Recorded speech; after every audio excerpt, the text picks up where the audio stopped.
Buenas tardes a todos, bienvenidos. Os voy a presentar a Andrés y a Alba, tengo aquí la chuleta de quiénes son. ¿Alguien les conoce?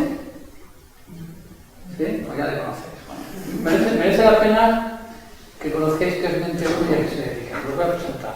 Alma, que está ahí, es cofundadora de Mente 1 y fue miembro de la Junta Directiva de la Asociación para el Desarrollo de la Paz Interior.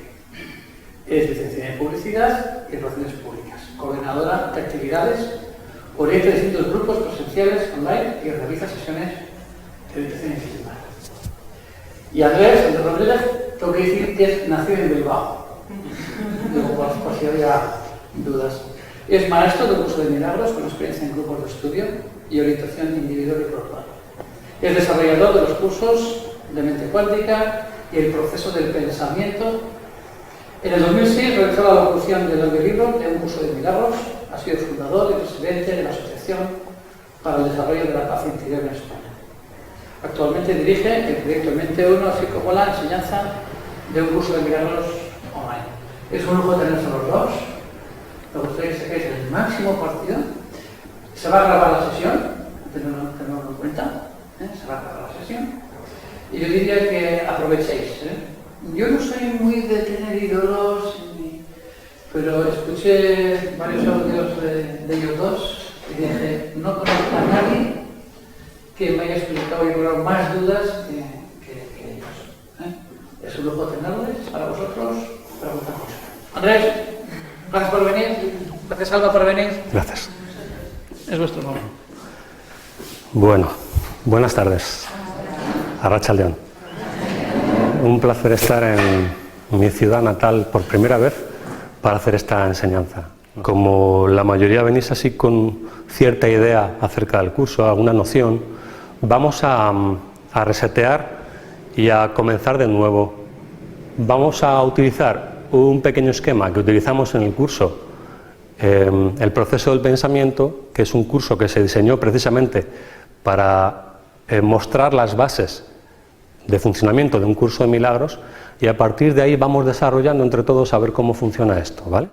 Vamos a profundizar un poco sobre este mecanismo de la automatización, y todos hemos vivido ese tipo de experiencias. Al principio, cuando estamos queriendo aprender algo, tenemos que poner mucha atención y lo repetimos y nos equivocamos y lo volvemos a repetir una y otra vez hasta que finalmente conseguimos aprender a hacerlo. ¿Y qué pasa una vez que se aprende a hacer algo? Que ya no tienes que poner atención, lo has automatizado, ¿sí? Entonces, con respecto al proceso de aprendizaje, vamos a decir que primero se da la incompetencia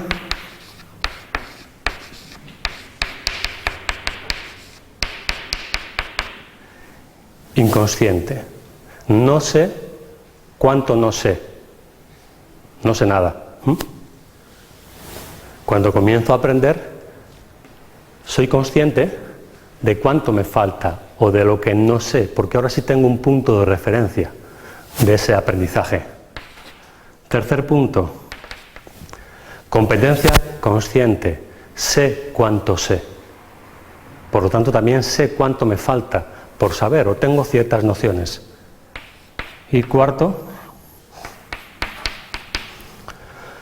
cuando el aprendizaje se completa, se vuelve inconsciente. No sé cuánto sé. Y eso le ha pasado a todo el mundo que ha llevado a cabo cualquier tipo de proceso de aprendizaje. Cuando lo has aprendido, te olvidas de que lo has aprendido y está integrado en ti. Y solamente es consciente, por contraste, cuando lo comparas con alguien más o cuando alguien que no sabe se compara contigo. ¿Vale? Pero mientras tanto tú no eres consciente de cuánto sabes hacer ciertas cosas. Hablar, o hablar un idioma, o hacer cualquier tipo de actividad. Tú lo haces y lo has automatizado, por lo tanto no sabes cuánto sabes. Este es el final del aprendizaje, ¿vale? Bueno, pues todo esto funciona de esta manera con respecto a cualquier aprendizaje. Lo cual significa que ahora mismo no sabes cuántas cosas están integradas en ti que tienen una base equivocada y que por lo tanto, al ser automatizado, está controlando tu vida. ¿Se entiende, no? Si yo he aprendido algo y lo he integrado y ya no sé que está en mí, no sé hasta qué punto condiciona mi vida, porque es algo inconsciente. Y esa es la parte fundamental que un curso de milagros trata de resolver. Porque si va a operar con la mente, tenemos que ser conscientes de cómo funciona la mente y de qué es lo que está pasando en realidad. Y digo que esta parte es fundamental porque el estudiante que comienza el estudio no sabe hasta qué punto eso está condicionando su vida. Sí se va a dar cuenta por las resistencias que surgen. ¿Y por qué surgen resistencias? Porque todo este proceso de aprendizaje funciona así por una razón que es muy importante, para protegerte.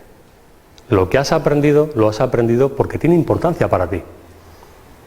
Y la importancia que tiene para ti ocurre precisamente con la finalidad, esa cuestión es importante para ti, para mantener una sensación de seguridad. Así que si ahora introduces una información distinta, esa información distinta va a suponer una amenaza para tu sensación de seguridad. Y el curso va a tener que estar lidiando con esa sensación durante mucho tiempo. Es lo que llamamos las famosas resistencias. ¿Cómo es posible que me guste el curso, quiera hacerlo, quiera aprenderlo, pero me cueste tanto?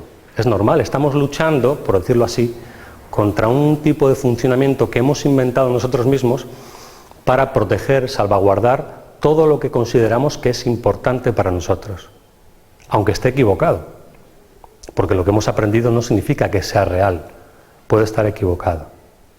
Así que vamos a tener que lidiar con todo esto. Bueno, pues todo esto ocurre aquí, y aquí es donde se manifiesta. Aquí, y sobre todo aquí, es donde vamos a poder ser conscientes de nuestros pensamientos inconscientes. Porque aquellos de los que somos conscientes ya lo sabemos, entonces no hay problema con eso. El problema está con aquellos que no conocemos, esos se manifiestan aquí. Yo quisiera tener un mejor trabajo, yo quisiera tener pareja, yo quisiera tener más dinero, pero esto te está mostrando una cosa distinta, ¿sí? Entonces, esta otra cosa distinta que se te está mostrando desde aquí, en realidad te está hablando de esto.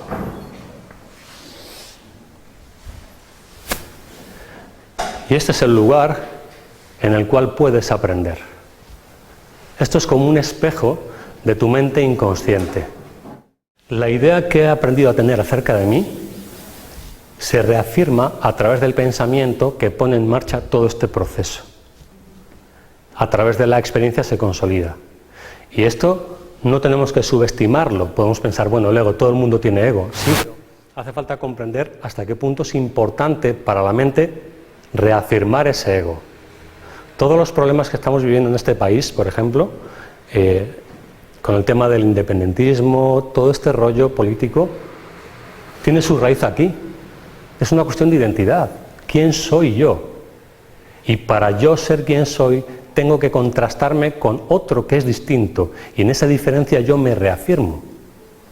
Y, por ejemplo, en el País Vasco, con respecto a España. Y es que en el propio País Vasco, me acuerdo cuando era pequeño, los de Bilbao y los de Guipúzcoa. O sea, la cuestión es siempre que el otro sea diferente a ti. Esto lo explica el curso, por ejemplo, en las leyes del caos. La primera ley del caos que afirma que hay una verdad para cada uno. ¿Qué significa que hay una verdad para cada uno? Que yo tengo una idea de mí mismo que tiene que ser diferente a la de todos los demás. Y para eso desarrollo todo un sistema de pensamiento que me permite contrastarme con los demás. Es lo que se llama tener mi verdad. Hay una verdad para cada uno. Yo tengo mi verdad. Y da igual a cuántos trate de agrupar en esa verdad. Siempre será nuestra verdad contra la verdad de otros. Nos reafirmamos. Y si dejamos a este grupo de personas solas, habiendo logrado eso que quieren lograr o lo que sea, ellas mismas volverían a tener conflicto porque es un proceso que se va retroalimentando y al final nos daremos cuenta de que todo consiste en que yo sea único y diferente al resto. En eso consiste en lo que el curso define como el especialismo.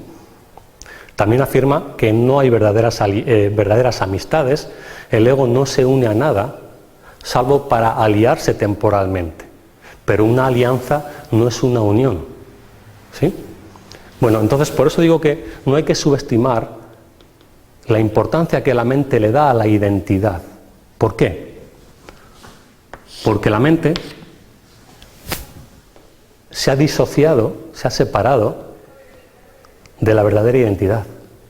Y cuando la verdadera identidad está ausente, hay que inventarse una. Y como esta identidad no es real, tiene que ser reafirmada constantemente a través de los contrastes. ¿Vemos esto? ¿Por qué las luchas constantes de identidad? Porque no estamos seguros de quiénes somos. Porque si supieras quién eres, ¿qué necesidad tendrías de luchar con otro o de compararte con otro? La comparación, el juicio o el contraste surge como un intento de reafirmación de esa identidad, lo cual ya está mostrando que no puede ser real. Y da igual dónde la pongas. Al final siempre te estás refiriendo a la identidad asociada a un cuerpo. ¿Dónde nací? ¿Quién piensa como yo? Y si nadie pensara como tú, ¿dejarías de existir?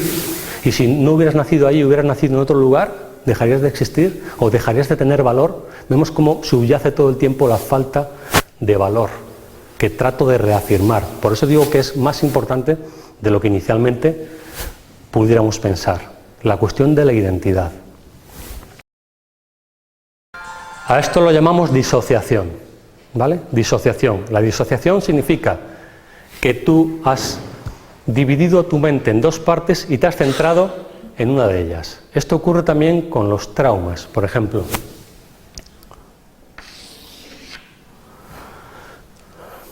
Una situación de abuso sexual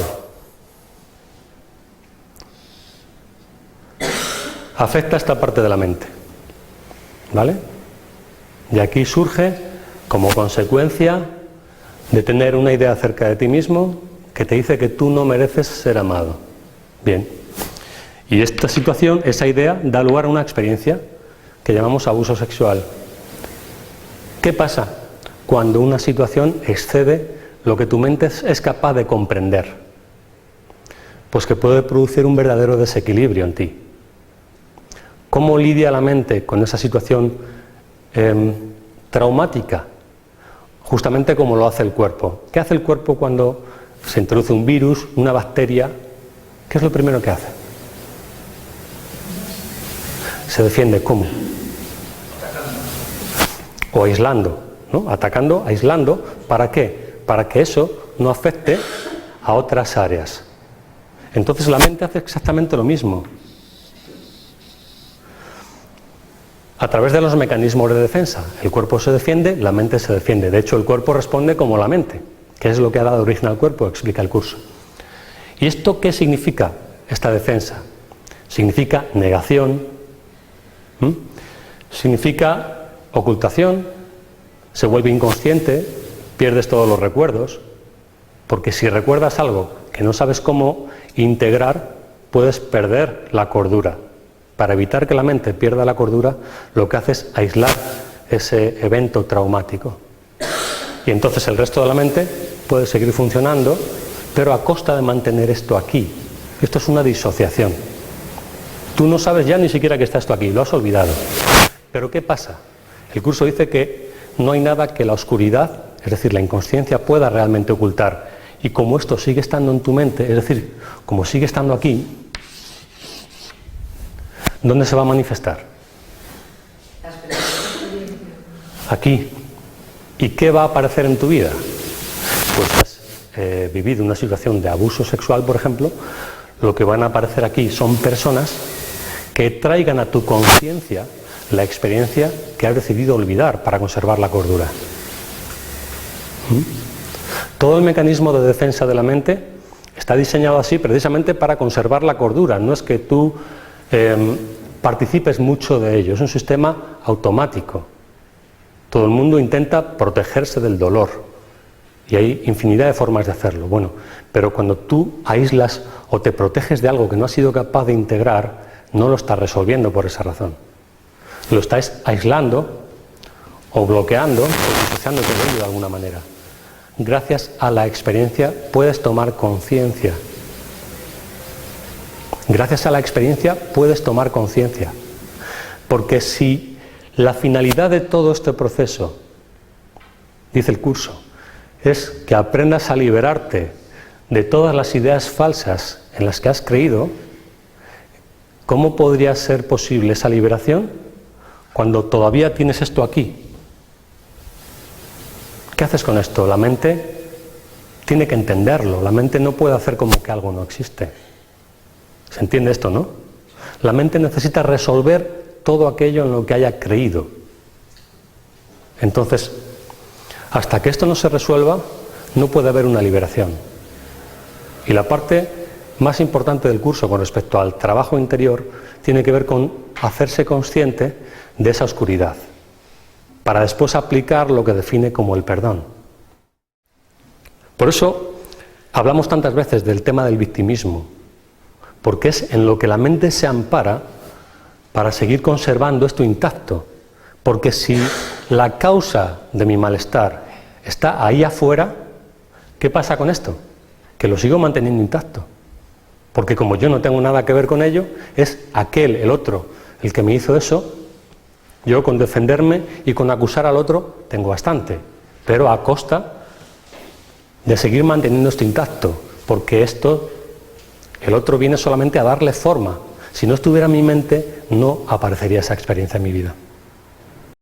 ¿Cómo actúa el curso aquí? ¿Cómo se podría introducir un pensamiento distinto dentro de un bucle que ha sido fabricado para protegerse?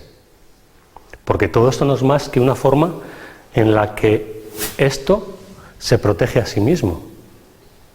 Por lo que hemos dicho antes, todo lo que aprendes, aquí, todo lo que aprendes lo integras, de forma que ya no tengas que ocuparte de ello. Así que esto que has integrado se ha vuelto una especie de salvavidas para ti, una protección. Ahora, es como un bucle que utilizo para protegerme. ¿Cómo salimos de ese bucle? Si todo ha sido diseñado para que nada cambie. Cualquier cambio supone una amenaza para todo el sistema de pensamiento. Cualquier cosa inesperada, cualquier cosa que se escape de nuestro control es una amenaza. Porque nos hemos familiarizado con lo conocido y eso nos da una sensación de seguridad, aunque nos mantenga en una prisión mental, no importa. Todo esto que hemos aprendido aquí proviene de nuestra mente inconsciente que trata de reafirmar el yo, el ego. El yo, el ego, es la negación de nuestra identidad, por lo tanto, de nuestra felicidad. El curso dice que la voluntad de Dios para ti es la perfecta felicidad y que la voluntad de Dios es su Hijo. Por lo tanto, el Hijo de Dios es la perfecta felicidad. Si negamos el Hijo de Dios que somos, no podemos ser felices. Y esa infelicidad la protegemos aquí.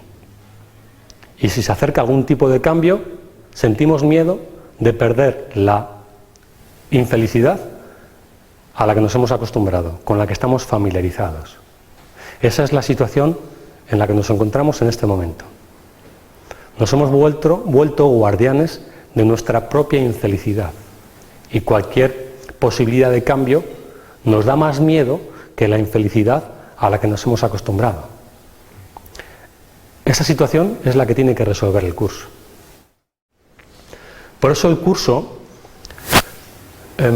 aparece en la experiencia como algo que es, se podría decir, opcional. Tengo el libro ahí y lo puedo estudiar cuando quiera y cuando no quiera lo dejo ya, ¿no? Así, si me siento un poco amenazado, siempre lo puedo dejar de leer. Esto en realidad no funciona así. Eso parece que funciona así, pero no es verdad. Sin embargo, aparece así para que no genere miedo. El curso lo dice muy claramente en la introducción, pero como cuando leemos la introducción todavía no comprendemos el curso, no sabemos que lo que dice es literal. Este es un curso obligatorio y empieza así. Este es un curso obligatorio. Y el ego dice, bueno, eso ya lo veremos. El hecho es que es un curso obligatorio. ¿Por qué es un curso obligatorio? Alguien puede pensar, bueno, pero yo lo dejé, ¿no? Y no he vuelto a tocarlo. Sí, es que es obligatorio para aquellos a los que les ha llegado el momento. Esos no lo pueden dejar, en el sentido de que, a pesar de las resistencias, van a sentir una motivación que va a trascender esas resistencias. Evidentemente ese no es el caso para todos, pero como todos finalmente van a pasar por ese punto, es un curso obligatorio para todos en el momento correspondiente. Así que es obligatorio.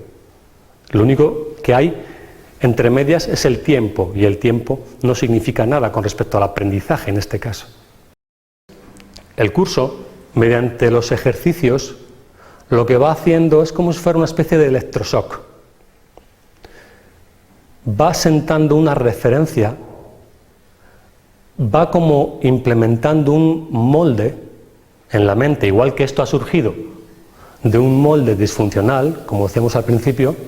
El curso lo que hace es mostrarte un molde que, aunque sigue siendo una forma de pensamiento, no te podría ser de utilidad si habláramos del pensamiento que poníamos antes en este nivel. Esto es demasiado abstracto para la mente, que ahora se ha vuelto muy concreta, así que desde aquí el mensaje que se le envía a la mente tiene que ser suficientemente concreto como para que la mente lo pueda entender, y por eso utiliza palabras que son símbolos, pero esos símbolos apuntan hacia una realidad que trasciende el sistema de pensamiento actual del ego. Así que poco a poco la mente, que se había deformado siguiendo esta referencia, ahora tiene una referencia distinta que está siendo traducida en un nivel de pensamiento que la mente puede entender poco a poco a través de los ejercicios. Por eso los ejercicios son consecutivos y van ampliando progresivamente el nivel de la percepción. Y en la medida en que va ampliando el nivel de la percepción, cada vez la mente tiene una mejor disposición para recibir más de esos pensamientos. Entonces, poco a poco, el nivel de los pensamientos va subiendo, pero progresivamente, para que la mente no se asuste demasiado por lo que decíamos antes. Si tú has creído ser esto y de pronto llega un pensamiento de esta frecuencia, ¿qué va a pasar? Recordemos que aquí hay un mecanismo de defensa. Tu mente no va a aceptar eso, porque es tan exagerado que tu mente, como no lo puede comprender porque no encaja con nada aquí, dice no, la mente no va a aceptar eso. Sin embargo, sí va a aceptar un paso inmediato, superior. Quizá podría ver esto de otra manera, ¿os suena eso, no? Quizá podría verlo de otra manera, como si hubiera otra alternativa. Pero como la mente cree que hay otra alternativa, incluso le concede el curso la idea de que la mente puede elegir algo distinto. Bueno, como creo que depende de mí, como lo puedo elegir, ¿qué puedo perder con probar? Y así la mente no se siente coaccionada para probar eso.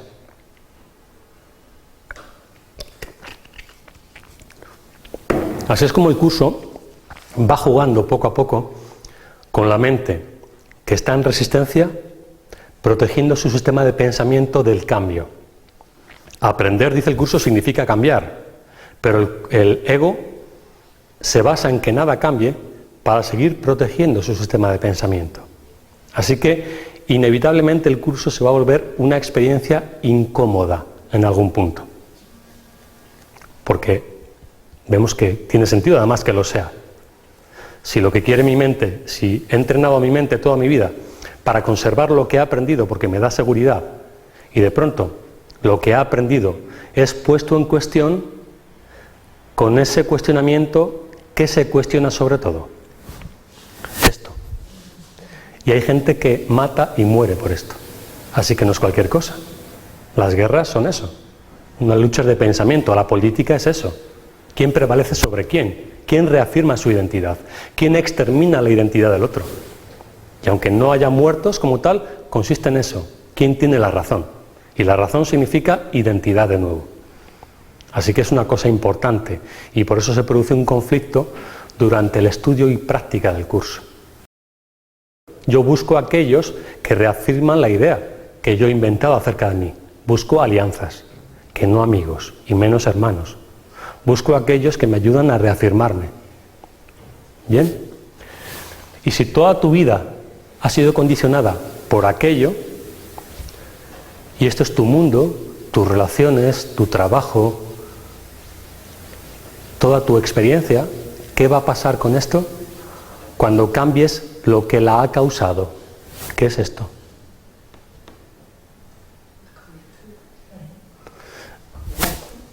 Claro, ¿y cómo te vas a sentir si tu ego consiste en que nada cambie para sentirte segura? Es importante que comprendamos a qué emoción puede llevar todo esto, a qué experiencia emocional, porque aquí lo vemos sobre una pizarra. Pero esto es real, funciona de esta manera y estamos hartos de verlo. Cuando tú cambias el nivel de tus pensamientos, tu experiencia cambia. Y si tu ego se basa en que nada cambie para conservar la identidad y la sensación de estabilidad, ¿qué creéis que pasa con el ego de los demás cuando tú empiezas a cambiar? Estás en una secta, que es ese libro raro que lees. Tienen que identificarlo con algo porque perciben una amenaza. Igual que tu identidad se ha basado en la interacción con otros, la identidad de los demás también se ha basado en tu interacción, su interacción contigo. Es lógico, ¿no? Tú también has hecho de molde para la idea que los demás tienen de sí mismos. Y si de pronto tú cambias, ellos se ven obligados a llevar a cabo una adaptación. Con lo cual, de nuevo, el sentimiento de inseguridad y de amenaza. Entonces, es posible que tu experiencia cambie radicalmente. Por esa razón, muchos estudiantes no profundizan en el curso, porque funciona. Y funcionar es literal. Si no estás dispuesto a llevar a cabo un estudio a un nivel profundo que produzca un verdadero cambio, es mejor que no lo hagas, porque realmente esto va a cambiar. Esto no significa que tengas que prescindir de relaciones, no. Y de hecho, en la medida en que vas avanzando, vas comprendiendo muchas cosas y que muchas de las relaciones que habías entablado anteriormente son la consecuencia de disfuncionalidades mentales. Ahora, ¿qué pasa con estas relaciones? ¿Tienen todas que terminar? Algunas se adaptan, algunas sobreviven, pero no como consecuencia de una decisión que tú tomes. Yo ahora me he vuelto más espiritual y no quiero saber nada de la plebe, no tiene nada que ver con eso. No, es una cuestión de afinidades y pasa de una manera completamente natural en muchos otros aspectos. Hay amistades que no han supuesto un conflicto para ti y de las cuales poco a poco te has ido distanciando, como digo, sin que hubiera un problema. Dejáis de comunicaros o cada vez se espacian más los encuentros y un día te acuerdas de fulanito que hacía no sé cuántos años que no ves. Es algo natural, solo que esto, al ser un poco más acelerado, porque hay un trabajo consciente, se ve más rápidamente por contraste. ¿Sí? Pero llegan nuevas personas, ¿no? Sí, por afinidad también. Eso es inevitable. O sea, la interacción siempre se produce porque sirve a la mente para mostrar algo que está en ella. Y si lo que haya cambiado, esas relaciones nuevas van a mostrar o a reflejar lo que ha cambiado. Y también lo que tú te cuentas que ha cambiado sin ser cierto. Te lo va a mostrar todo. Por eso cuando alguno intenta forzar esto, me voy a separar de ti porque yo soy espiritual, eso no funciona. Debido a que es un engaño, aquí aparece alguien que le muestra el engaño, en forma de conflicto. No se puede, por eso dice el curso también, y la Biblia, de Dios no se hace burla. Significa, no puedes hacer trampas con esto. Aquí está todo lo que está pasando en tu mente. A ver, algunas personas creen que eran felices hasta que empezaron a estudiar el curso. Y eso no es verdad. Algunas personas se habían forjado tal defensa contra emociones no resueltas que cuando empiezan con el curso, las defensas empiezan a tambalearse y a tocar con la verdadera sensación de tristeza que había debajo. Pero el curso no te puede hacer sentir mal. No tiene esa capacidad. Es un llanto liberador para mí, ¿eh? Sí. Para mí yo así lo siento. Pero hay otros que no lo interpretan así, que lo interpretan como una mayor tristeza y no entienden por qué. Y es que se están acercando a heridas que estaban evidentemente sin resolver, que estaban siendo simplemente ocultadas. Esa idea de que se puede mantener algo que no se comprenda en la mente y se pueda ocultar en alguna parte ahí del inconsciente, eso no va a funcionar jamás. Por eso dice el curso que la manera de liberarse de las ilusiones es identificándolas. No identificarlas es la manera de protegerlas. ¿Cómo sabes entonces qué es lo que te queda por resolver? Es muy fácil. Aquí tienes un espejo perfecto. ¿Qué pienso acerca de el amor? De las relaciones de pareja, por ejemplo. Pues me gustaría no sé qué y no sé cuánto. A ver, ¿qué es lo que realmente crees? Está aquí. ¿Qué es lo que piensas acerca de el dinero, del trabajo, de la libertad?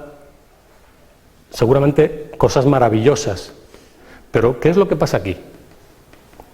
¿Cuánto ganas? ¿Llega de sobra para pagar tus facturas? ¿Estás tranquilo? ¿Te gestionas bien? Al final nos damos cuenta de que esto principalmente está representando un sentimiento de culpa. Es decir, utilizamos la experiencia para reafirmar que efectivamente somos culpables. ¿Por qué? Porque negar esto, para la mente, significa atacarlo. ¿Y esto qué es? El curso dice que esto es el amor de Dios. Eres el amor de Dios. Cuando tú niegas el amor de Dios, lo que surge en su lugar da fe de la culpa que sientes cuando crees que has atacado el amor. No es posible atacar el amor, pero el hecho mismo de que creas que es posible ya habla de un grado de locura. Como crees que lo has logrado, por eso lo intentas, atacar al amor, negar la identidad, entonces el sentimiento de culpa es inevitable. Y a partir de aquí, todo reafirma el sentimiento de culpa que llevas contigo como consecuencia de haber atacado el amor. Y eso se manifiesta en forma de experiencia a través de las relaciones personales. Las relaciones te reflejan constantemente lo que crees acerca de ti y lo que crees acerca de lo que mereces. Tú vienes aquí y has elegido una ropa, por ejemplo, con la que te sientes a gusto, ¿no? Y sientes que te gusta o que te representa. Imagínate que ahora voy yo y te digo, ¿qué collar más feo llevas? ¿Cómo te sentirías mal? Sí, claro. ¿Por qué? Porque tú tienes una idea acerca de ti que quieres reafirmar y tu forma de vestirte, por ejemplo, es una manera de representar esa idea a los demás, es una forma de comunicarte, ¿no? Yo quiero reafirmar esto que pienso acerca de mí, seguramente sea inconscientemente, no te vistas o te arregles pensando tan claramente en los demás, ¿no? Puedes pensar, bueno, lo hago porque me gusta a mí, sí, pero es una forma de comunicarte. Tú tienes esta idea acerca de ti. Y ahora yo voy y te digo, esta idea que tú tienes acerca de ti no existe. Porque lo que utilizas para reafirmarla no es válido, como ese collar, por ejemplo.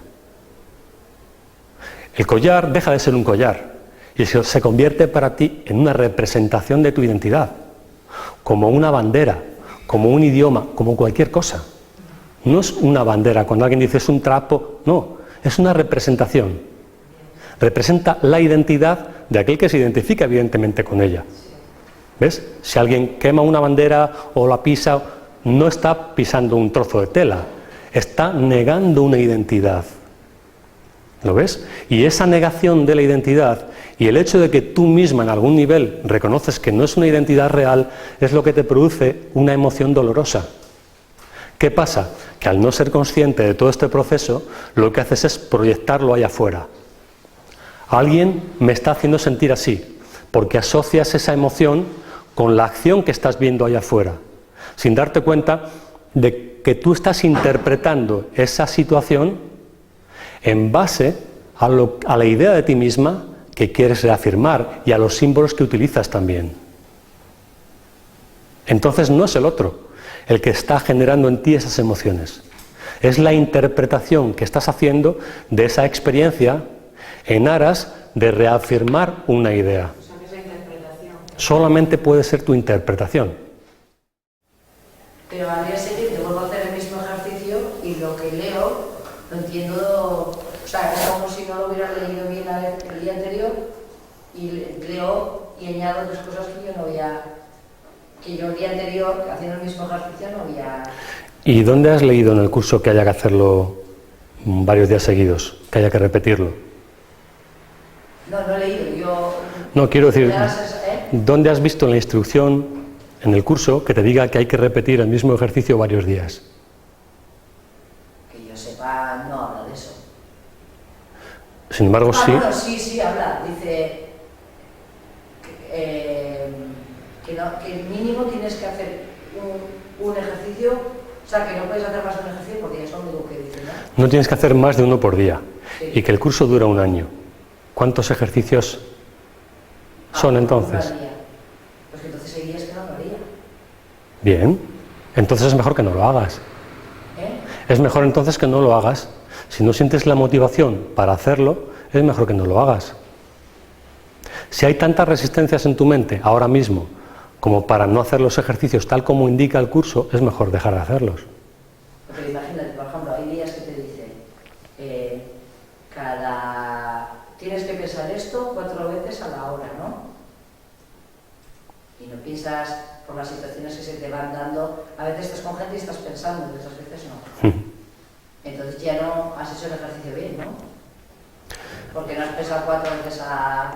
El curso tiene en cuenta las resistencias, pero lo que te pide es que no te dejes llevar por esa sensación de desánimo y que te ciñas a la práctica tan pronto como recuerdes. Eso sí, vuelves otra vez.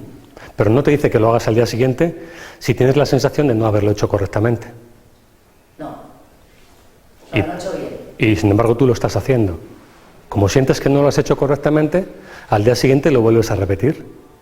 Y de esa forma lo único que haces es engañarte a ti misma con respecto a tu verdadero deseo de hacer los ejercicios. Porque solamente depende de ti hacerlos correctamente. No depende de las circunstancias, ni de que haya gente o no haya gente. Es verdad que a veces cuando hay gente puedes hacerlos. Pero a mí, por ejemplo, me pasa que cuando me concentro en algo que me gusta mucho, pierdo la noción del tiempo y pueden pasar 7 horas y no he hecho nada. Bien, pero eso tiene que ver con el valor que tenga cada cosa para ti. Seguramente si se tratara de otra cosa, te acordarías. O sea que no estoy preparada para hacer el curso ahora. No, simplemente no quieres hacerlo ahora. Porque el hecho de no tener la posibilidad, no encontrar el tiempo, está mostrando claramente algo que hay aquí. Tú te cuentas que son las circunstancias, pero no hay circunstancias, hay decisiones, conscientes o inconscientes. ¿Estás de acuerdo? Entonces, como aquí la experiencia te está mostrando que no lo quieres hacer, compensas esa idea de que no lo quieres hacer alterándolo y haciéndolo en varios días. Y así te cuentas a ti misma que sí quieres hacerlo, cuando la realidad te está mostrando otra cosa. Tendré que ver qué pasa con eso. Porque... Se trata de reconocerlo, simplemente. Parece que todavía no quiero hacer los ejercicios. Yo lo que he entendido del libro, yo no me he quedado con que tarda un año. Yo lo que he leído es que no puedes hacer más de un ejercicio al día. Eso es con lo que yo me quedé. Entonces también te puedes, a ver, que igual no te equivocas, pero también te puedes equivocar tú, porque yo no me he quedado con que es justo dura un año. Por eso yo no lo... Lo dice en varias ocasiones. ¿Y por qué crees que tiene 365? Porque es que hay tanta cantidad de cosas. Sí. ¿Pero por qué crees que es esa cantidad de ejercicios? 365. A ver, ¿Ha coincidido con...? sí, una coincidencia. Ajá. ¿Y por qué dice que dura un año? Lo dice literalmente. Pues no me he quedado con eso. Pues sí. Mira, ponemos varios ejemplos para representar esto. Imagínate que dices, yo he ido al gimnasio durante 20 años y tienes un cuerpo escombro, ¿no? ¿Y dónde están los 20 años de gimnasio? Bueno, es que iba un lunes de una semana, luego iba el miércoles de las 2 semanas siguientes y estaba 1 hora y sí, así durante 20 años, ¿tú crees que hay algún resultado? Sin embargo, si vas 3 o 4 días a la semana durante 20 años, ¿habrá resultado? Estamos hablando de 20 años, pero una forma es acumulativa y la otra no vale absolutamente para nada. El agua se calienta a 100 grados, cambia su estado, de líquido a gaseoso. Y alguien dice, bueno, 100 grados, y si la caliento 4 veces a 25 será lo mismo. ¿Por qué? Por un efecto acumulativo. ¿Ves? El tiempo que se dedica, la secuencia que se dedica está diseñada para propiciar un cambio. Lo que tú estás diciendo, o lo que estás haciendo mejor dicho, es hacerlo por tu cuenta, según como a tu mente le interesa, y es lógico por lo que hemos explicado antes, para que no propicie ese cambio. Bueno, el curso dice esto, lo paso por alto, hago como que no lo he leído, aunque lo explica en la introducción del libro de ejercicios, y ahora caliento el agua 4 veces a 25 grados. Y así no cambia de estado ya. Tu mente no te lo cuenta, te lo cuento yo. Aquí estás siendo testigo de alguien golpeando a otra o insultándole. Y llegas a la conclusión de que eso que está ocurriendo es injusto. Y lo defines como malo. Es decir, a la falta de comprensión de que esto es la consecuencia de esto y por lo tanto un deseo de reafirmar esta idea, lo llamas injusticia. Y lo que el curso afirma es que hay justicia total. Es decir, no puede haber efectos sin causa. Entonces, si esa persona está siendo atacada de la forma que sea, es la representación de lo que esperaba para reafirmar una idea acerca de sí mismo. ¿Es eso justo? Es completamente justo desde el punto de vista de las causas y los efectos. Lo que no sería justo sería que esa persona no tuviera pensamientos de ataque y alguien le diera forma al ataque que no está en su mente. Eso sería completamente injusto. Lo que es justo es que si esa persona tiene pensamientos de ataque, aquí pueda verlos con claridad para poder aprender de ellos y trascenderlos. Sí, pues es un poco lo que yo he preguntado, ¿no? O sea, cada vez que mi mente dice esto bien, esto mal, esto injusto, esto justo, tal, cada vez que tiene una opinión sobre algo, yo, sin excepción, sé que es una rata mía, que es mío, que es de mi cabeza, que la rata es mía, que me lo tengo que mirar. Pero en ese caso, por ejemplo, en el que alguien está atacando a otro, ¿cuál es la falsedad que tú percibes ahí? ¿Que está viendo una injusticia, por ejemplo? Mi mente me dice, eso no debería estar ocurriendo, esa persona no debería atacar al otro. Y yo digo, pues, si yo me digo eso, hay algo en mi cabeza que tengo que mirar, porque yo no debería tener ningún juicio sobre ese acto. Bien, si yo viera a alguien atacando a otro, yo pensaría, es completamente justo, pero está equivocado. Es decir, esa persona que está recibiendo el ataque y el que lo está llevando a cabo, están respondiendo correctamente a sus creencias, pero sus creencias están equivocadas. Ellos creen que la única manera de compensar ese desajuste en sus mentes es a través del ataque. Y eso es completamente lógico. Desde esa perspectiva tiene sentido. Pero la premisa de la cual parten está equivocada. No carecen de nada. No necesitan hacer ningún ajuste a través de la agresión, por ejemplo. ¿Ves? Sí, ¿y cómo quedo yo cuando lo miro y enjuicio al que está atacando? Da igual si es al que está atacando o a la que consideras víctima. En cualquier caso estás afirmando que tú no eres responsable de lo que ocurre en tu vida.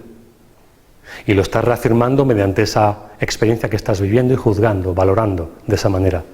Porque si los demás viven injusticias, ¿cómo tú no vas a vivirlas también? Si a los demás les pasan cosas que no piden, ¿cómo a ti no te va a pasar? Es una forma de utilizar a los demás para reafirmar en ti la irresponsabilidad de tus pensamientos. ¿Ves? Es una forma en la que intentas tener razón acerca de lo que crees sobre ti. Me pueden pasar cosas en contra de mi voluntad, que es la base de la idea de la separación. Hay una parte en el curso donde explica esto de una manera que muchas veces no se entiende.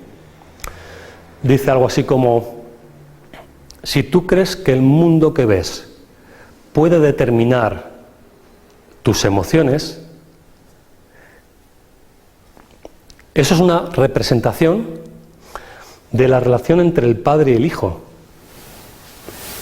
Es decir, fíjate bien,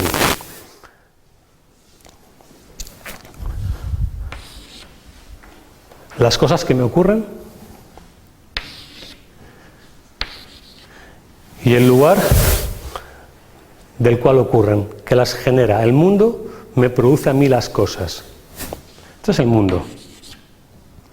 Y este soy yo. El mundo me produce a mí las cosas. Aquí tenemos también a Dios o la realidad y a su Hijo.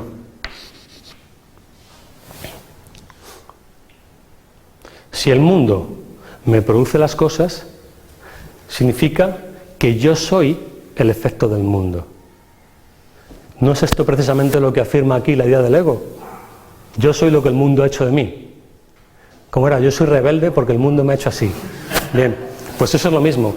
El mundo me hace las cosas a mí y entonces yo lo único que hago es defenderme del mundo. ¿Qué pasa aquí? Esto es una representación de esta distorsión. Si el mundo me hace las cosas, yo no puedo ser el efecto de Dios. Es lo que llama el curso el problema de la autoría. ¿Quién me ha creado? O yo me he creado a mí mismo como ego, o me ha creado Dios. Esta es la cuestión. Si Dios me ha creado, yo soy esto. Si yo me he fabricado a mí mismo, o me he creado a mí mismo, yo soy esto. Pero esto implica que yo niegue que soy el responsable de las cosas que me ocurren. O sea, negar a Dios como autor de mi identidad genera el efecto en mi mente de que yo ahora soy el efecto del mundo que he fabricado.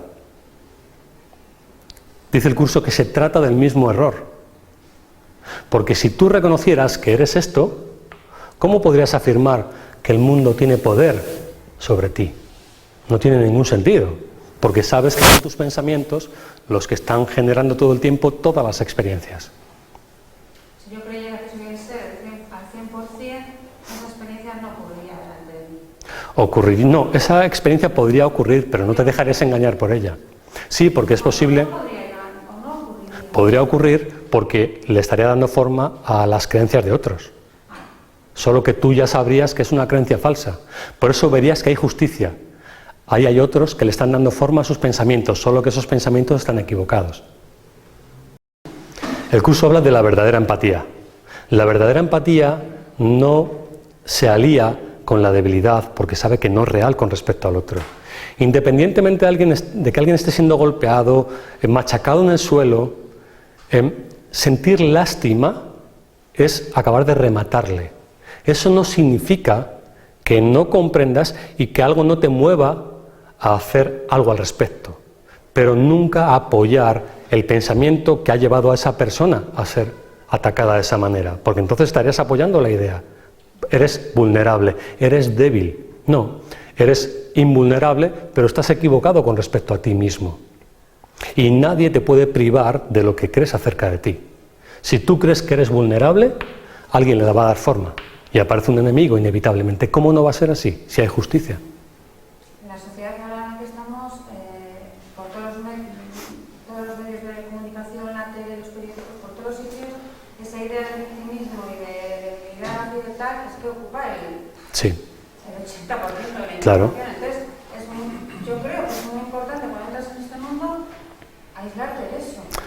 Yo no te sugeriría aislarte, porque si te aíslas, estás dándole un poder a esa mentira que realmente no tiene. Y además tú no sabrías hasta qué punto estás más allá de esa creencia. Porque te estarías defendiendo de algo que todavía consideras real. El curso dice que nadie se defiende de lo que no considera real. Entonces, apagar toda esa información sería decir, esto tiene poder. Si tú ya sabes que no es verdad, únicamente lo que puedes ver es las cosas como son. ¿Quién tiene interés en fabricar víctimas? Aquellos que quieran otorgarse la facultad de ser salvadores de ese ataque. Pero es que el salvador de ese ataque necesita que haya ataque, ¿estás de acuerdo? Sí. Acción, reacción, solución. Lo que pasa es que sí opino, estoy de acuerdo contigo, pero sí opino que en una primera fase Puede ser. Si te aíslas, si tú estás 2 meses aislado de todas las informaciones, o más, en medio año, coges un día, pones el telediario y te impacta. Ese día te impacta. Ese día ves que este mundo es el manicomio del que habla el curso. Sí, hay que empezar a dar cuenta. Sí. Pero si no, yo a mí no me ha servido mucho. Claro, pero te das cuenta de lo que implica eso, en este mundo del que estás hablando, lo que implica este conocimiento y cómo puede incidir en tu interacción con los demás. O sea, en un mundo en el que se reafirma constantemente la idea de víctimas, hay víctimas por todas partes, hay hasta asociaciones de víctimas. ¿Te imaginas? O sea, presentar esto, en unos años seguramente vayamos a la cárcel, pero ahí también se podrá impartir esta enseñanza. Sí, vayamos a la cárcel, por ir en contra del pensamiento único y la verdad oficial. Y seguramente nos llamen negacionistas, porque negamos el victimismo. ¿Y cómo te vas a meter con las pobres víctimas? Claro. Este es un curso para maestros, lo cual significa que es un curso para aquellas personas que están preparadas para comprenderlo.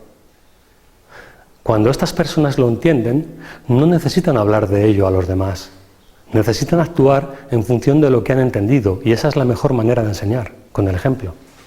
No hace falta hablar de Dios, ni de milagros, ni de Jesús.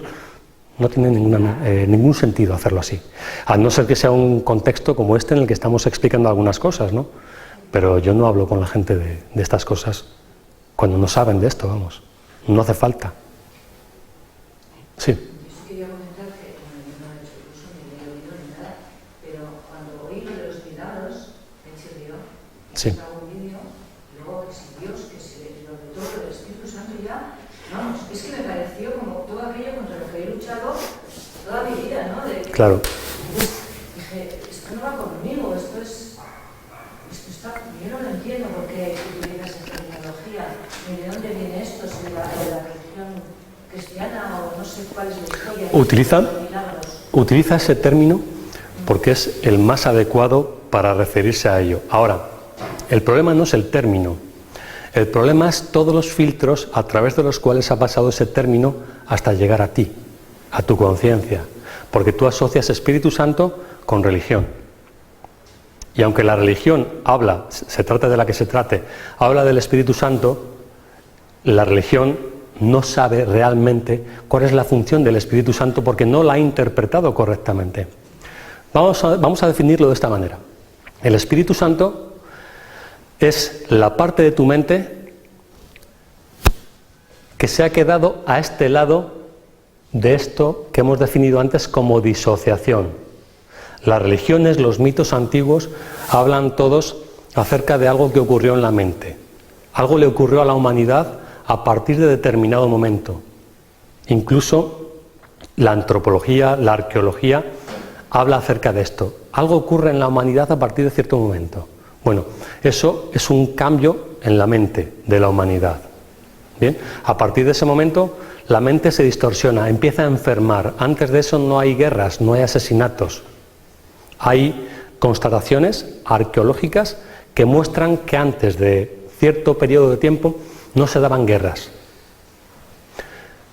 Eso que ocurre, que está representado en estas religiones, incluida la religión católica, como la expulsión de Adán y Eva del jardín, del Edén, es una simbología para representar ese cambio de percepción que ocurre en la humanidad.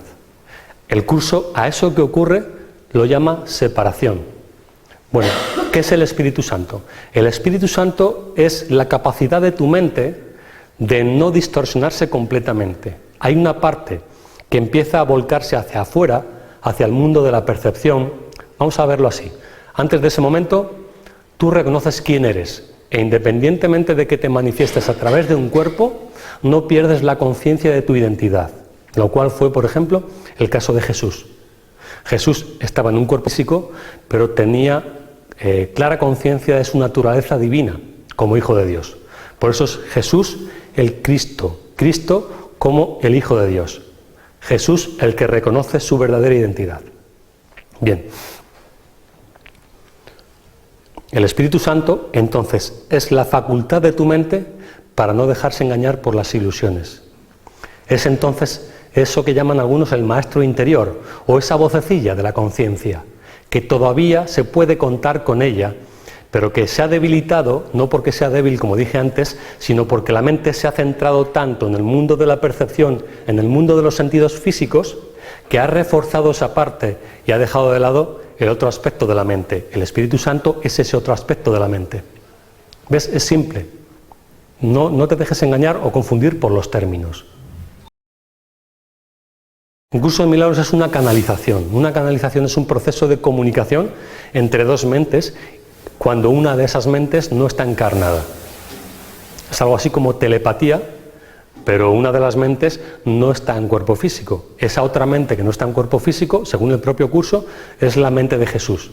de Jesús de Nazaret, donde habla incluso de algunas experiencias que vivió y las reinterpreta brevemente. No le da tampoco demasiada importancia a esa cuestión, o sea, no se dedica a hablar de sí mismo o de su experiencia en la tierra más que de forma muy puntual y para hacer 2 o 3 aclaraciones. Y especialmente para explicar cuál fue su función, qué sentido tuvo la crucifixión como una forma extrema de enseñanza y sobre todo qué papel jugó en la resurrección y en el proceso de liberación de todas las mentes. Y esto es fácil de entender. El curso dice que cuando una mente se cura, no se cura solamente para sí misma, sino que pone esa experiencia de curación al servicio de todas las mentes, puesto que todas las mentes están en comunicación. Todas las mentes se están afectando unas a otras. Incluso hay estudios acerca de cómo opera esto.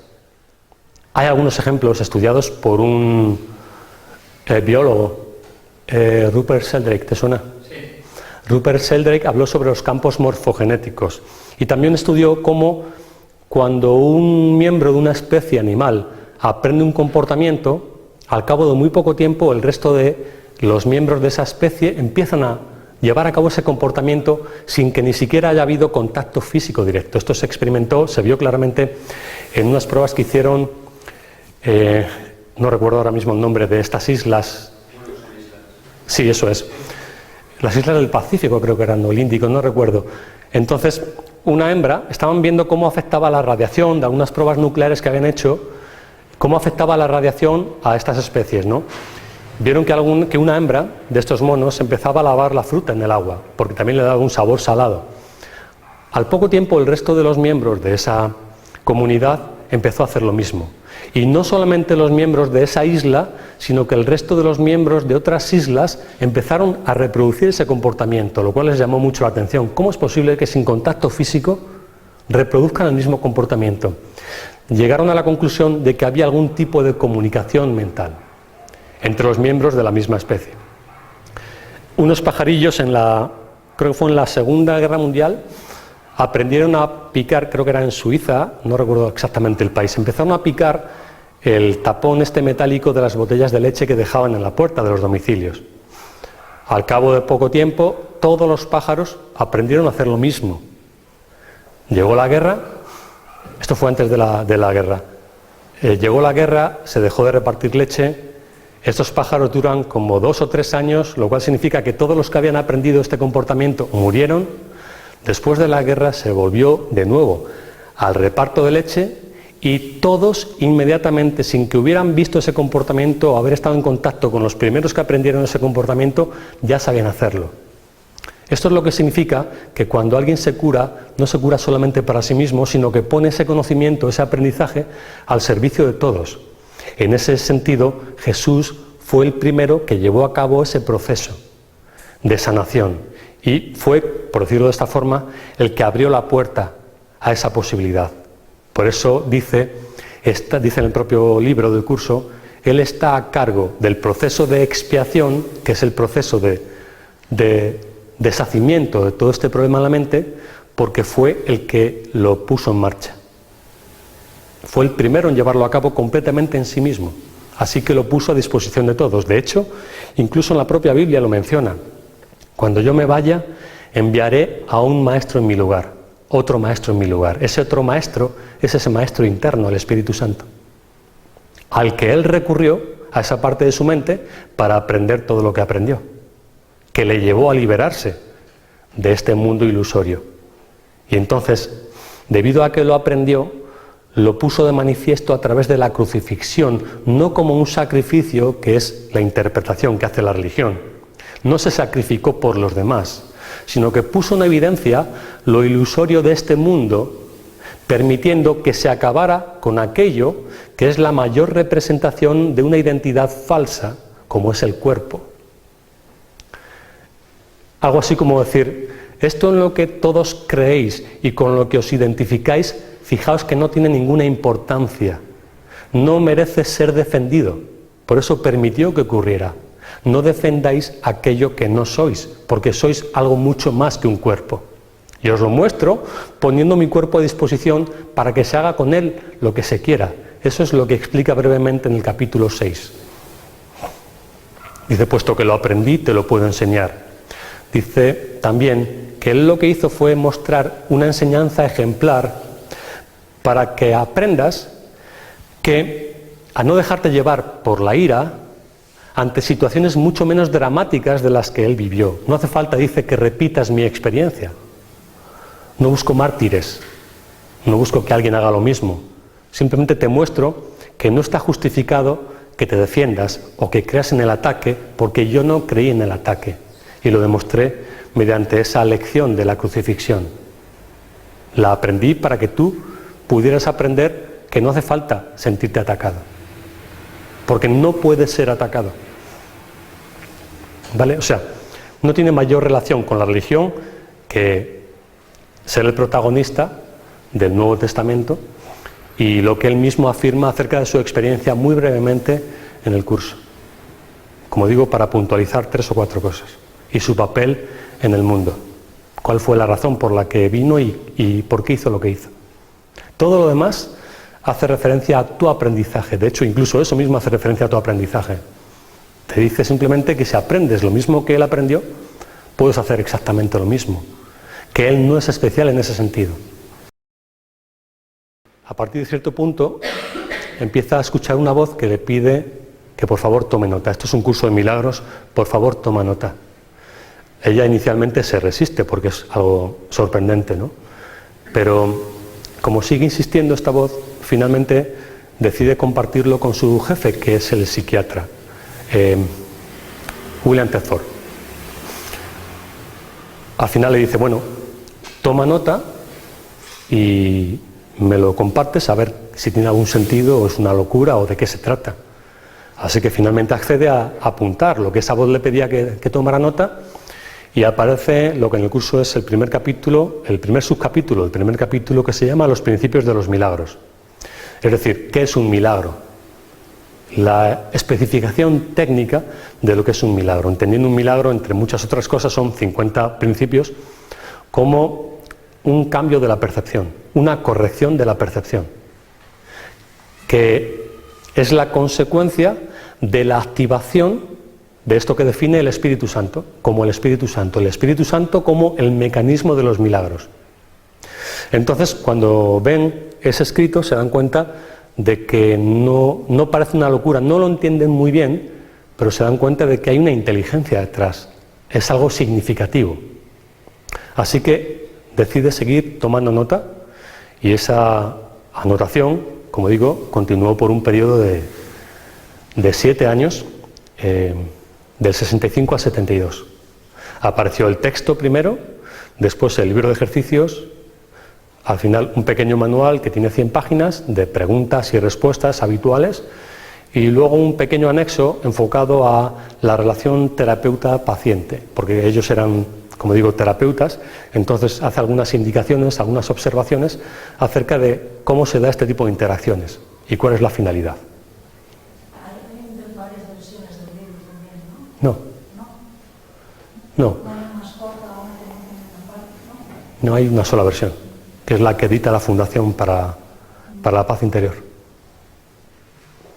Entonces es importante, cuando no estamos familiarizados con el curso, comprender los conceptos. Si tú vienes, por ejemplo, de una familia atea o tienes alguna resistencia con respecto a la religión, primero es importante entender que esto no tiene nada que ver con religión. Más bien que la religión se basa en estos principios fundamentales, pero que han sido alterados o distorsionados. Porque estamos hablando de la fuente, en todo caso, de la religión. La religión, el Nuevo Testamento, gira en torno principalmente a la figura de Jesús. Bueno, ¿para qué acudir a lo que han dicho de Jesús si Jesús directamente explica lo que quiso decir aquí debido a la distorsión que ha habido desde entonces? Ahora te dice también en el curso, de forma puntual, cuando estudies las enseñanzas de mis apóstoles, es importante que recuerdes que su amor era imperfecto y que ellos mismos, debido a ese amor imperfecto, creían en el ataque. Por lo tanto, no pudieron hablar de esto sin distorsión, porque el ataque es una forma de alteración. Pon un ejemplo, como digo, algunos ejemplos puntuales. Se dice de mí que yo le dije a Judas me has traicionado. Yo no podía creer, no podía haber dicho eso, puesto que yo ya había aprendido que es imposible la traición. Sin embargo, se le atribuye a Jesús esa frase. ¿Lo ves? Entre otras cosas. Como digo, no se entretiene demasiado en esto, porque la finalidad no es generar un culto más o creyentes, sino que apliques en tu propia vida ciertos principios y observes cuál es el resultado. Por eso, más que creyentes, la mentalidad más adecuada para acercarse al curso sería una mentalidad escéptica o incluso científica. El curso me presenta esto. Bien. Primero, ¿me resuena mínimamente como para probar si es verdad o no, o ver qué efecto tiene en mi vida? No, me olvido, ya está. No tienes por qué hacer lo que no estás motivado a hacer. ¿Me resuena? Voy a ver qué me dice y voy a ver si lo aplico en mi vida, cuál es el resultado. Eso es todo. El curso no busca creyentes, no busca seguidores, como dicen, no busca generar un culto más. No tiene sentido. Es un curso de autoestudio. Esta es la información. Apréndela si estás interesado, si sientes la motivación y sobre todo aplícala en tu vida para observar los resultados. Es la propia experiencia la que te va llevando más allá en el aprendizaje. Un creyente en el curso no llega muy lejos, porque no puede consolidar el aprendizaje. El aprendizaje se consolida mediante la experiencia. En el plano práctico, Sí.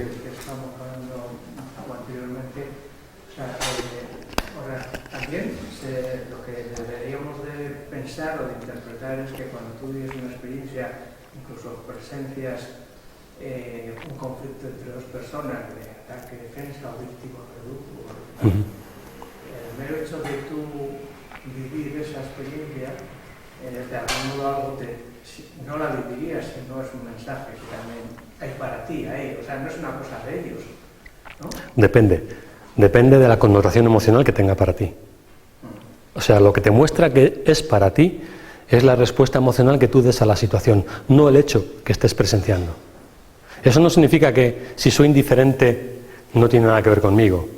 Todo lo que pasa en tu experiencia tiene que ver contigo para representar un sistema de pensamiento u otro.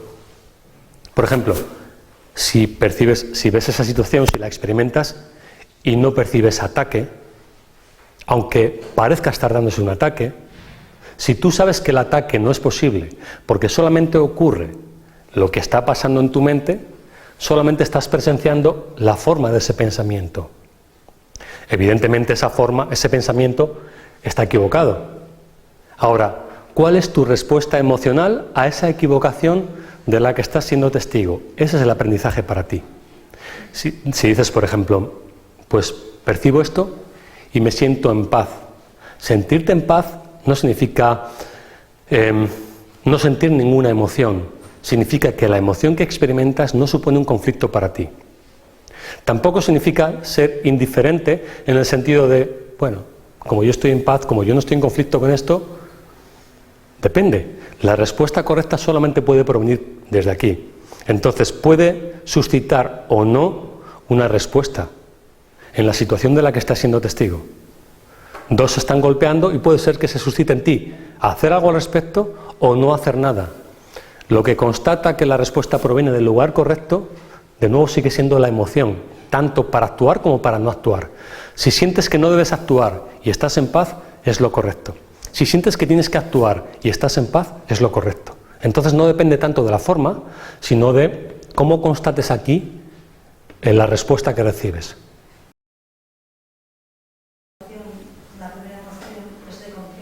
Sí. ¿No te das cuenta de ese conflicto? En ese momento puedes cambiarlo.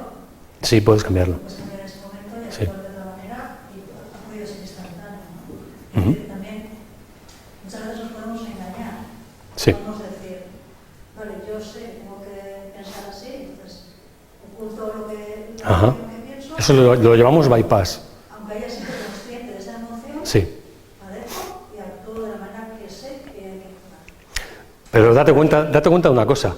No es verdad que tú te puedas comportar de una forma diferente de la que piensas. Tú dices, por ejemplo, a ver, estoy en conflicto y hago mi emoción a un lado y me comporto de la forma que sé que es correcta. La cuestión sería, ¿correcta ¿Para quién? Porque ¿cómo puede ser correcto hacer a un lado tus emociones? Lo que pregunta ahí. Realmente Claro. tienes que haber mirado bien esa emoción. O sea, cómo miras esa emoción, ese conflicto que has tenido. Puede ser que realmente lo hayas mirado y puedes realmente estar actuando bien, puede ser que estés haciendo Es que aquí ahí como distinguir. podríamos ver dos cosas. Primero, que hay el suficiente, si tú sientes un conflicto ante esa situación, puede ser que hayas trabajado lo suficiente en tus emociones como para reconocer esa emoción, pero no dejarte arrastrar por ella y por lo tanto actuar como otra parte de tu emocionalidad te dice que es lo correcto, es decir, la emoción de conflicto no te arrastra, haces lo correcto porque sientes que es lo correcto, o puedes hacer esto que hemos llamado un bypass espiritual. Estoy en conflicto, pero como lo más importante para mí es aparecer ante mi propia vista como alguien espiritual, hago a un lado todo lo que no me parezca espiritual para actuar como considero correctamente, porque así reafirmo la idea que prefiero tener acerca de mí. Es decir, estoy utilizando esa situación para reforzar la creencia en el ataque. El ataque entonces me interesa. ¿Por qué me interesa el ataque? Porque lo estoy utilizando para reafirmar la idea que tengo acerca de mí mismo. No estoy ayudando a nadie, me estoy protegiendo. ¿Lo ves? Es la misma acción, pero proviene de lugares diferentes. Eso te lo da la experiencia. ¿Cómo percibes cada emoción? Y ser honesto contigo mismo, haber observado muchas veces situaciones parecidas y notar, dice el curso, por contraste la diferencia. Al principio es algo muy abstracto, ¿no? ¿Cómo sabes si proviene de un lugar o de otro? Porque lo has vivido suficientes veces como para saber honestamente qué te proponías en un caso y qué te proponías en otro. Y hay una diferencia sutil que puedes captar cada vez más fácilmente. Es que, por ejemplo, yo tengo 2 hijos, entonces hay conflictos. Sí. Y pues no, es muy diferente si yo actúo desde un sitio o desde otro. Claro. Pero no siempre actúo a veces actúo desde el ego, o sea, que intento hacer algo, pero en realidad yo sigo la puerta. Desde el ego espiritual, seguramente. Claro. De que hago, porque soy una madre, ¿no? Claro, es que... Pero otras veces, realmente, si me calmo y lo hago de la forma. Sí. Y aún así, aunque sepa hacerlo de otra forma, eso lo hago mal, ¿no? O sea, no sé qué. Por eso el curso te invita a plantearte todo el tiempo la pregunta no por qué, sino para qué. ¿Para qué quiero hacer esto? ¿Para qué quiero que mi hijo me respete? ¿Lo hago porque me siento insuficiente? ¿Porque creo que no soy digno de respeto y entonces quiero imponerme? ¿O siento que el respeto es algo natural, lo doy por hecho y entonces ocurre, sin que yo tenga que imponer nada? ¿Qué me está reflejando mi hijo con respecto a la idea que tengo acerca de mí? Porque el otro va a responder en función de lo que yo creo. Cada persona, en base a la idea que tiene de sí mismo, está emitiendo algo a los demás. Y los demás responden en función de eso que emite. El resto de la gente no es consciente, ni siquiera la persona que lo emite, pero es inevitable que el otro responda a lo que se está emitiendo. Da igual cómo lo quieras disfrazar. No puedes evitar emitir eso. Es la frecuencia de tu pensamiento. Y los demás responden simplemente porque no saben por qué, de pronto les caes mal o les caes bien, pero responden a ello. Y además no todo el mundo responde igual, depende del interés que tenga cada uno. Por ejemplo, si tú vas de víctima, habrá algunos que te quieran machacar, porque perciben en ti su propio victimismo, lo proyectan y entonces quieren acabar con su victimismo allá afuera, ahora que lo están identificando. Otros querrán aprovecharse porque eres alguien manipulable y entonces te buscan para reafirmar su propio punto de vista sobre sí mismos. Hay diferentes reacciones ante la misma emisión. Sí. En el libro dice que hay un plan perfecto diseñado para ti, ¿no? Posiblemente es una resistencia mía, pero si somos el Hijo de Dios, el hecho de que esté algo como predeterminado es un tema mío, ¿no? Me chirría un poco, ¿no?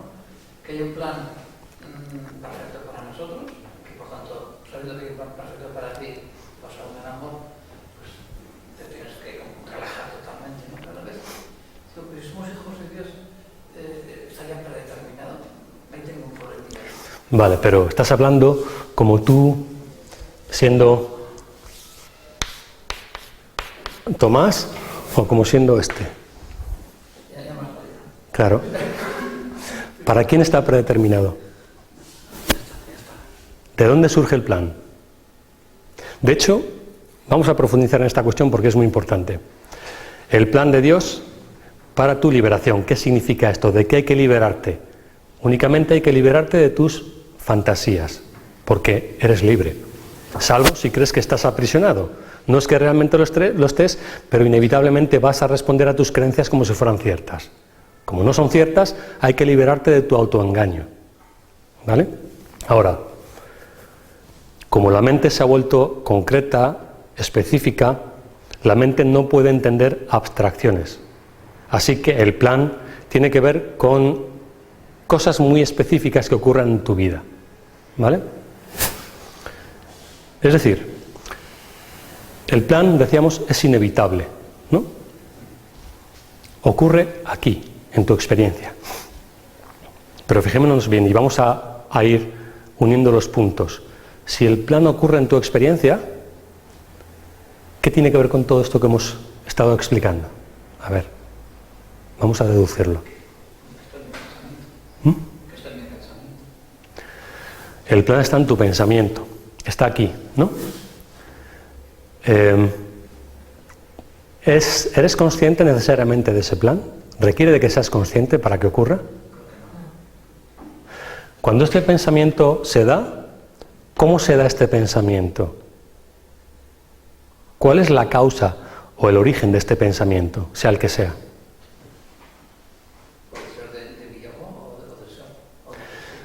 Vale, puede ser del ego o puede ser del Espíritu Santo. ¿Eso afectaría o alteraría el hecho de que forma parte del plan? Es decir, tengo un pensamiento del ego. ¿Ese pensamiento del ego forma parte del plan o no? Posiblemente. Ese pensamiento es parte del plan. Porque cuando hablamos del plan de Dios, es un plan de corrección de los errores de pensamiento. Pero ¿cómo se pueden corregir si no se toma conciencia de ellos? Así que tú eres consciente de los pensamientos, pero no los estás eligiendo. Hay otra cosa que dice el curso. No eres un peregrino sino en sueños. Es decir, este que cree que está viviendo esta experiencia del tiempo y del espacio es simplemente una figura que está siendo soñada, porque si solamente existe la voluntad de Dios, lo que no es la voluntad de Dios no existe, incluido el personaje que está viviendo aparentemente esa experiencia.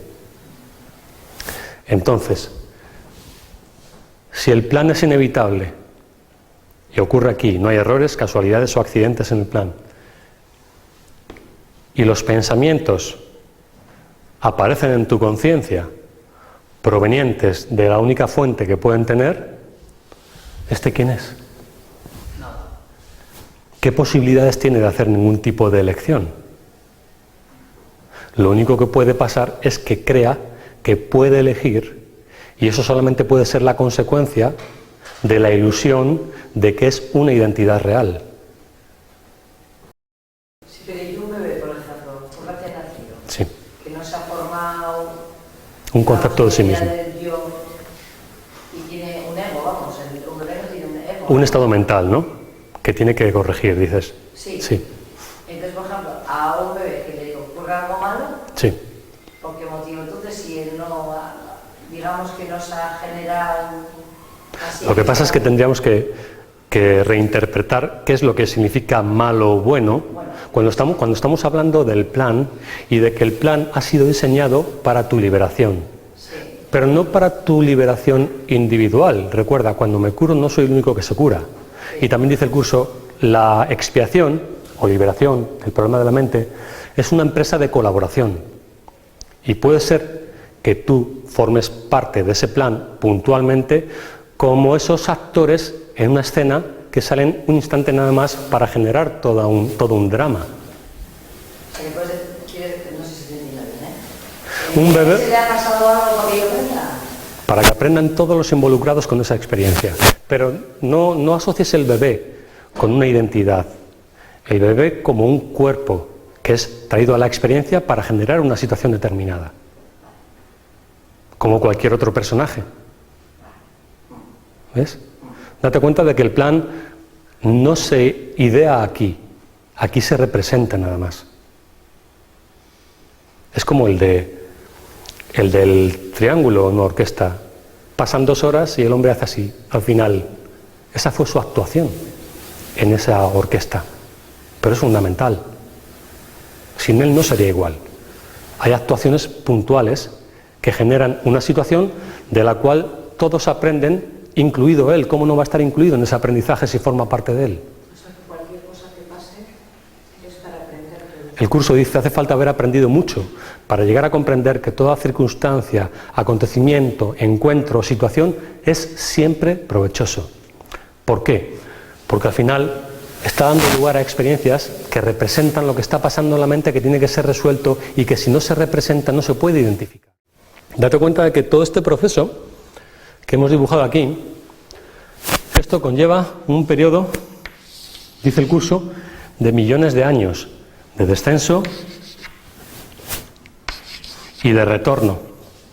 Y dices, bueno, y aquí veo que este personaje de pronto sin hacer nada se ha iluminado. No, es que mira todo lo que ha hecho. Tú eres testigo de este segmento pequeño, microscópico de tiempo, en el que se ha tomado la determinación desde aquí, que ya era el momento. El curso dice que el momento del despertar ha sido determinado por la mente misma. Y también dice que el aprendizaje no te puede llevar ahí. Fíjate bien en esto. Nada que aprendas te va a llevar a despertar. Y es un curso para que lo aprendas. ¿Cómo entiendes esto? Pues está determinado. ¿Qué está qué? Está determinado. Que el aprendizaje únicamente va a preparar a tu mente para el momento que ha sido determinado, sea un curso de milagros o sea cualquier otro tipo de aprendizaje. Pero ¿qué pasa? Que el yo, como siempre, queriéndose apropiar de ese aprendizaje y de esa experiencia para reafirmarme, determina que tiene el control. Yo me he despertado. ¿Cómo vas a despertarte si el despertar significa precisamente la ausencia de yo? No hay ningún yo entonces que se despierte o que despierte a otro.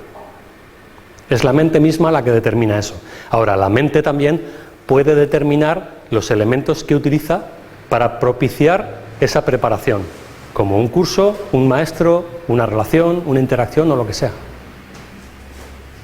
Pero no es que el curso te despierte, no, utilizas el curso para preparar a tu mente para que no tenga miedo cuando ese momento se acerque, porque si no, no sería posible.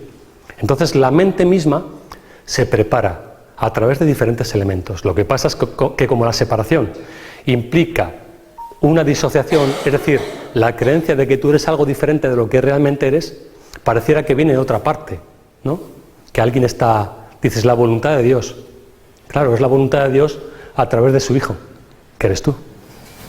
Entonces tú determinas cómo ese momento va a ocurrir y bajo qué circunstancias.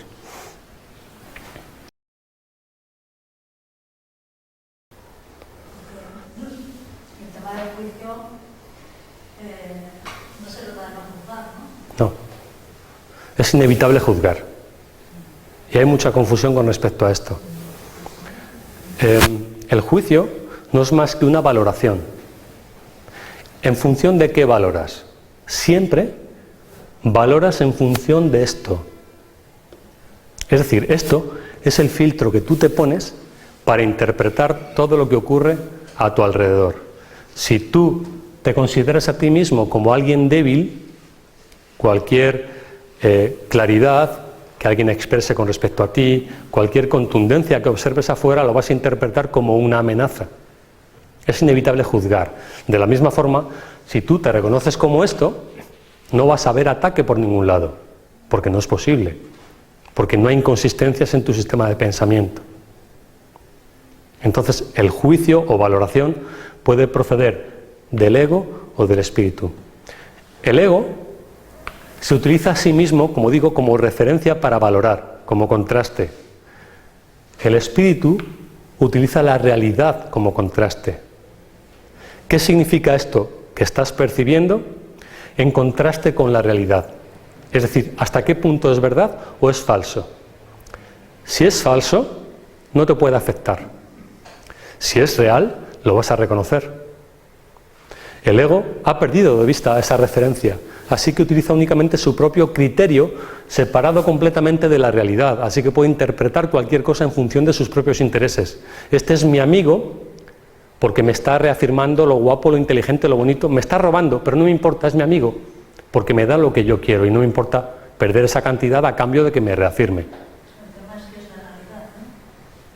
Claro, como hemos negado la realidad, como he dicho antes, la única manera de reconocerla es a través de los pensamientos que estamos dispuestos a recibir aquí para que reinterprete la ilusión que hemos aprendido a percibir.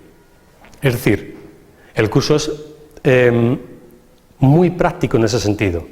No te dice la realidad es real y búscate la vida. Te dice la realidad está ahí, no ha dejado de estar, pero tú la has negado al identificarte como un cuerpo. Si no ha desaparecido, si no la has perdido, si tú no has dejado de ser lo que eres, lo puedes reconocer. Pero como hemos empezado diciendo antes, estos pensamientos que procedan de aquí van a tener que atravesar toda una capa de pensamiento que ahora has utilizado para protegerte. Así que permite que poco a poco este pensamiento del espíritu vaya actuando como una especie de catalizador, de depurador de tu pensamiento. Pero para eso tienes que tener clara la referencia, qué proviene del ego y qué proviene del espíritu. ¿Ves? Cuando sabes lo que proviene del ego y del espíritu, entonces puedes hacer distinción con claridad. Y hay algunas cosas que son básicas que puedes aplicar en todo esto. Por ejemplo, y que parecieran oponerse a lo que desde el ego crees que puede funcionar. Por ejemplo, cuando tú actúas desde el lugar adecuado, solamente puedes esperar que ocurra lo mejor, dice el curso, cuando tu propósito es la realidad, solamente puedes esperar el mejor resultado independientemente de cuál sea el resultado. Fíjate esto, porque el ego opera a la inversa. El ego espera un resultado determinado. ¿Por qué? Porque ese resultado determinado es el que le ayuda a reafirmarse. Desde aquí, lo que haces es apunta en la dirección correcta y no controles el resultado, porque no controlar el resultado te va a permitir reconocer que era la dirección correcta y por lo tanto afianzar tu confianza, reafirmar tu confianza. Con lo cual no estarás intentando controlar los hechos ni a las personas, sino que tu función será únicamente apuntar en la dirección correcta. Y cuando alguien te proponga algo que no resuena con el espíritu, solamente desde ahí te puedes permitir ser completamente honesto. No voy a hacer esto, o sí lo voy a hacer. Y no vas a andar calculando, esta persona se va a enfadar conmigo, o cuánto dinero voy a ganar o voy a perder por haber dicho esto. No, tú haces lo correcto, punto. Y confías completamente en el resultado. Y al final los hechos te muestran que estaba justificada esa confianza. Lo otro es manipulación, ¿te das cuenta? Lo otro es supervivencia. ¿Cómo puedo hacer para sobrevivir? ¿A quién tengo que convencer o manipular para sobrevivir? Esto opera de forma completamente distinta. ¿Qué es lo correcto?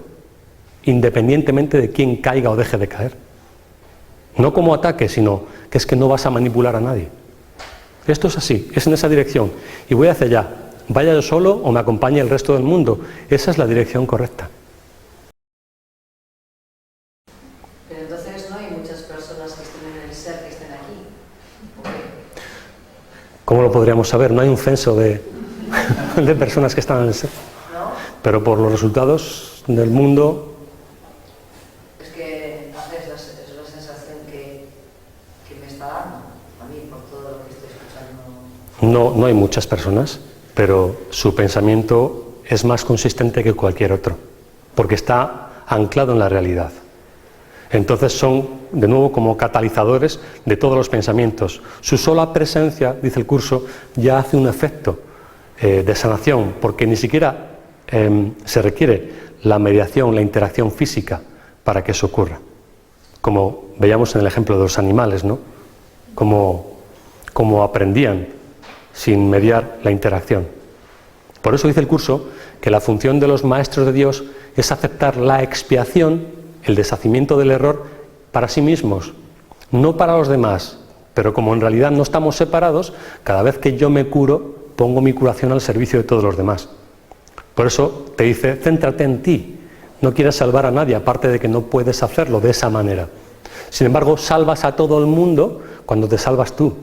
La manera de liberar al mundo es la manera en la que te liberas tú. Porque no estás separado del mundo, no estás separado de los demás. Y además, lo otro puede ser una forma de autoengaño y de manipulación. Yo te voy a salvar a ti. Precisamente, un maestro de Dios sabe que no se requiere salvación, porque todo es una decisión que se ha tomado por parte de cada uno. Así que, si la mejor manera de enseñar es con el ejemplo, libérate tú. Y el que resuene en ese momento porque esté preparado, te seguirá y reconocerá lo mismo que tú has reconocido. No tienes que convencer a nadie de esto.